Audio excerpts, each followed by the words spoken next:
I will now bring in some virgin clips and demonstrate the techniques I've just described. So as I said before, you can just drag and drop clips from Finder, and you can either set them in the bottom lane or in the top lane, but you're limited to 2 lanes of video. Again, audio, the lower lane is independent of the video clips. The upper lane is tethered to the video clips. I don't find use for the latter. So we got a couple clips in here now, and I'm going to start off figuring out where I am in the clips. Here we got an airplane taking off from the Rochester International Airport, and here we have a pan, some rusty old rail cars in a train yard.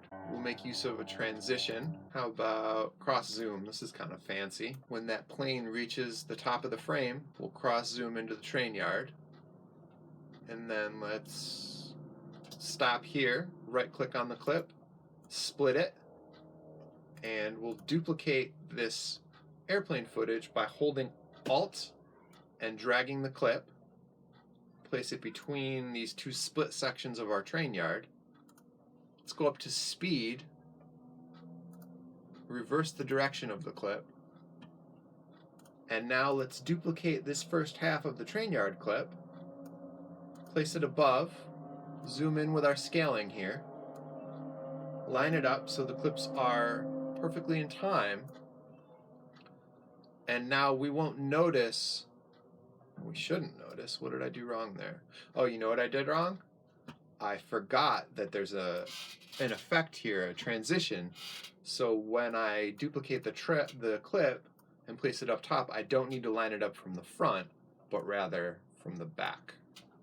Now they should be perfectly in time. Yep.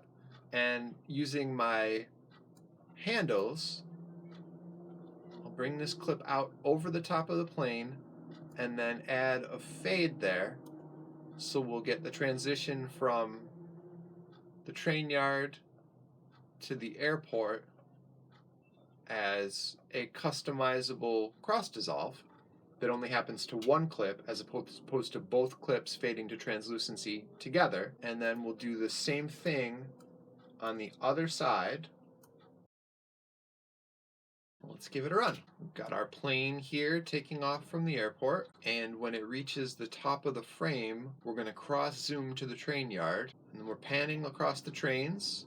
This is a handheld shot that I video stabilized to make it smooth. Now we've got our plane landing in reverse, and then when we get down there onto the runway as the train starts to taxi backwards, we're going to have a fade in of the remainder of the train yard clip, and there's some very basic video editing.